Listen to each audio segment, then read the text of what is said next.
Hey folks, welcome into TK Powersports. Today we're going to do a deep dive on this, the 2025 Honda Pioneer 1005 Trail Special Edition.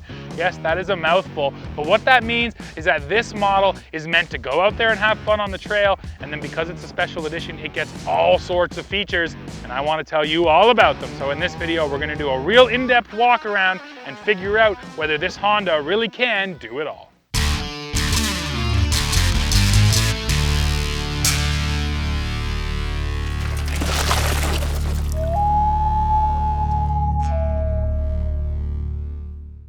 Let's start with the important numbers. So overall length on this unit is 119.2 inches. Width comes in at 63 inches, while overall height measures in at 76.5 inches. Honda says that the wheelbase here is 80.5 inches, while overall ground clearance comes in at 12.3 inches. Finally, this Honda can carry 7.9 gallons of fuel, and the curb weight here is 1,777 pounds. Now let's look at the features here on this Trail Special Edition, and they start with just the way it looks. The entire color scheme here is new for 2025. All these graphics with the kind of red and then the different grays. I think it looks pretty sharp, but why don't you guys just drop in the comments right off the top and let me know. What do you think of the styling here on this Pioneer?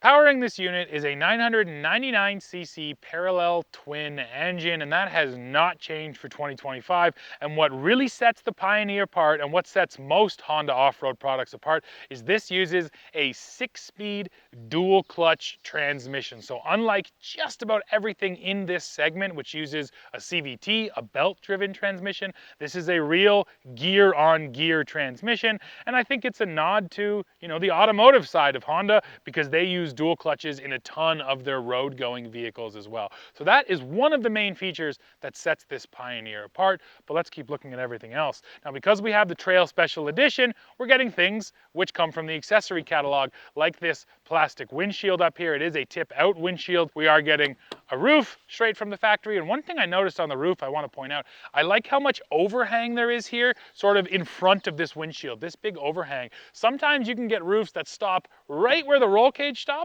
and then when the rain comes, it ends up dripping right down in front of you, sometimes even down onto your knees. So I think Honda has addressed that with this extra little overhang to just, move that rainwater away from you further. So I like to see that. Now up front, another feature included in the package, an integrated Warn winch. That's always nice to have, and we're getting a real beefy front bumper up here.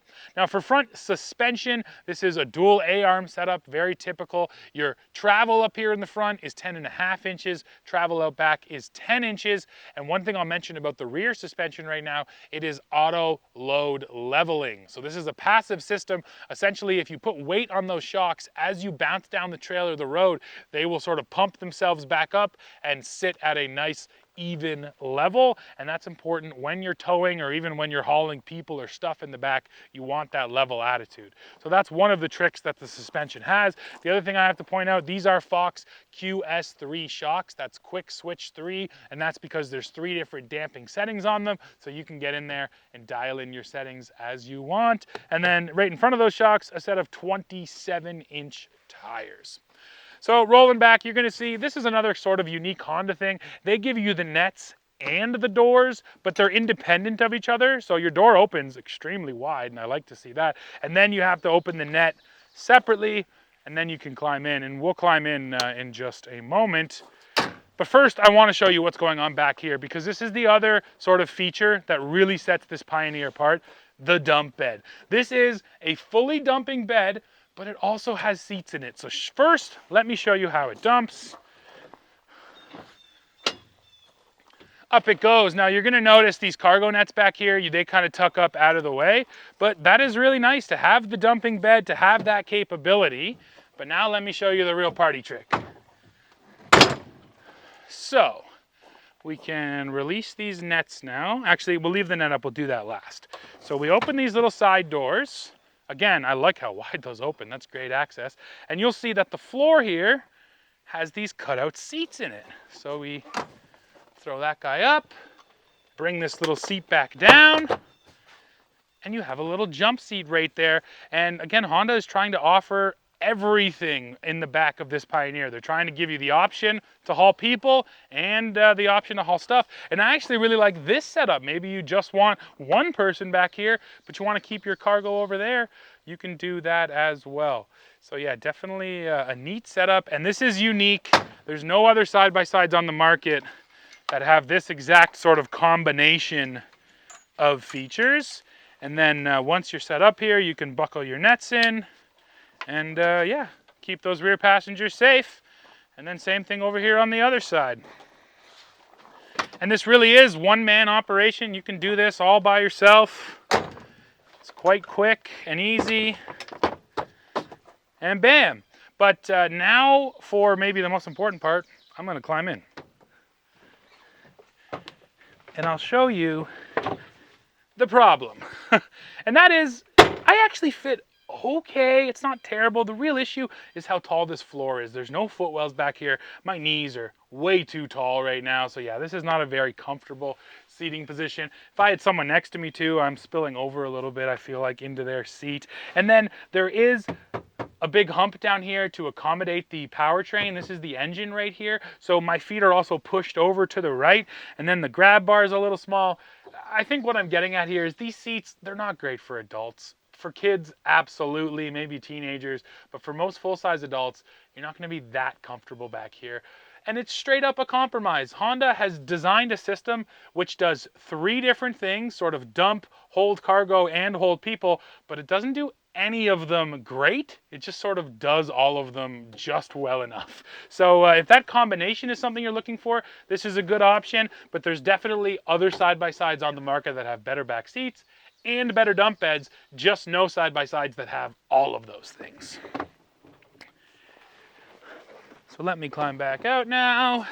And then when it comes time to convert it back, there is a little handle back here in the bed, right here. Here, actually, let me open the tailgate, give you a clear view. So right in here, you grab that little guy, and down it goes. Your doors do have to be open. And just like that, we're back to a dump bed. Now let me show you one of the compromises with the dump bed. And it is quite simply, look at all the gaps that are left behind. If you're hauling sand, if you're hauling small gravel, anything that could fit in here, it's going to be a mess. It's going to get down in those seats and not be great. So for big stuff, fine, but for any loose material, this is not an ideal bed either. So yeah, that's the whole dump bed and rear seat situation. We can talk about some other features at the back. You are getting a nice big steel rear bumper here, which I like to see, and a proper 2-inch hitch receiver down below. So when it comes time to hook up a trailer, you can do that too. Now we're just about to climb inside, but the last thing I'll point out, you might have already noticed them, these guys. This is part of the special edition too. These are speakers. We have a full sound system in this Pioneer that comes standard with the special edition. And yeah, these rear speakers are gonna help your rear passengers hear what you're pumping, and then also just pump your music up front. They do look a little funny just sort of hanging out here all on their own, but they look pretty cool too. And I'm sort of excited to get in there and crank up the tunes and see what they sound like. There's another handy bed feature I want to show you. It's right here. 12-volt power at the back end of this Pioneer. All right, let's climb in the front now. So first of all, I'll show you door handles are only on the insides of these doors. And then if you do want to move these nets up out of the way, there is a little hook up here so you can kind of get them out of your way, because by law, you're only required to have one or the other, nets or doors. Honda just goes the extra step and gives you both. Now, just before I climb in, I will point out a few features. The first one is a very small amount of underseat storage, but a bit of underseat storage nonetheless. So maybe a couple tools or something you want to toss in there. And then these will also pop off of here. Oh, that one just comes off real loose. And that's going to give you access down to your transmission. So nice to have access under the seat too, if you need to do any work. So we'll close that back down. I'll climb in. And yeah, first of all, no surprise here, a very typical utility machine. It's pretty vertical. I would say it's raked back a little further than some utility machines, but still very much a straight up and down sort of utility seating position.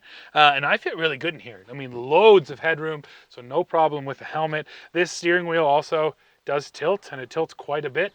So for your taller or shorter riders, you should be able to find something that's going to work for you.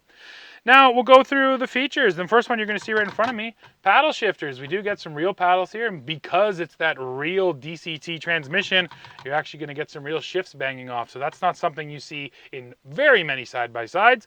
So nice to have the paddles. Then we have our main shifter. Over here, our four-wheel drive lever. So that's between four-wheel, two-wheel drive, and turf mode. Now the difference is when you go from into turf, you're totally unlocked and your rear wheel drive. When you put it into two-wheel drive, your rear differential is going to lock up, but just be rear wheel drive. And then in four-wheel drive, as the name suggests, it's proper four-wheel drive. And Honda uses its intelligent four-wheel drive system, so there's no front locking differential here, but it will actually use traction control, brake-based traction control to send the power where you need it. That's another sort of automotive style system that Honda would have developed for its road-going vehicles that are then brought over to the side-by-side.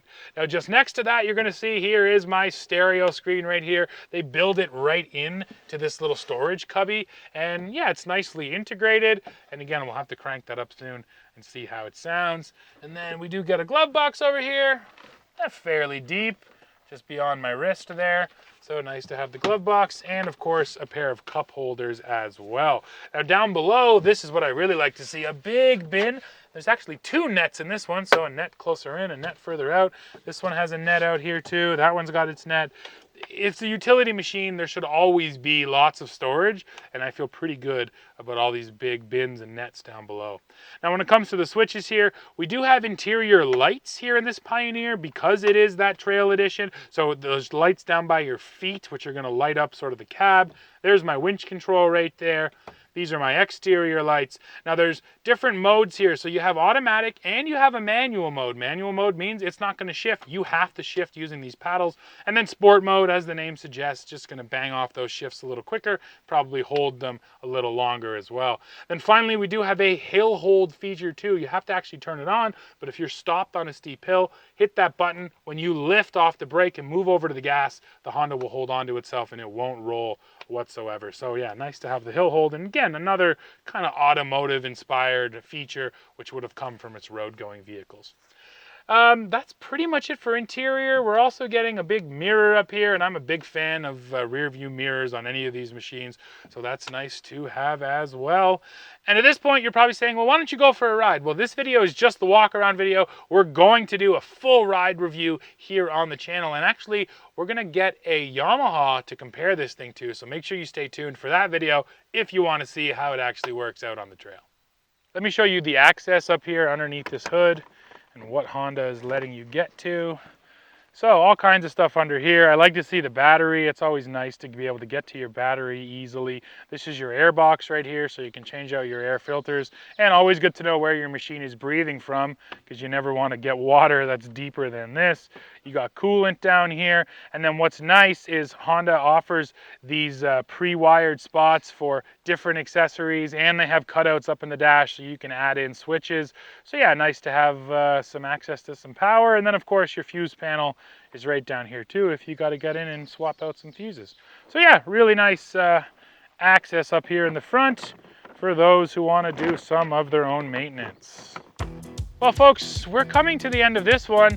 Now I do have to hit you with the price. So in the United States, this Trail Special Edition is going to sell for $26,500. Here in Canada, it is a full $10,000 more at $36,000. So even at 26, it feels expensive, but especially at 36, it does feel pretty pricey. Still, it's nice to get a unit that is so well outfitted with accessories. You're not gonna get this and then need to add a bunch of stuff to it. It's already coming with everything you need and more for a great day out there on the trail. So yeah, folks, that's it for this one. Like I mentioned earlier, we're gonna do a full ride review, so make sure you come back here to the channel if you wanna see this thing out in the mud and in the rocks and how it actually performs. For now though, drop down below, leave me a comment, let me know what you think of all the features you've seen in this video. And as always, while you're down there, don't forget to hit like, hit subscribe, hit join to become a member, and come right back here to TK Powersports to see what we're testing next.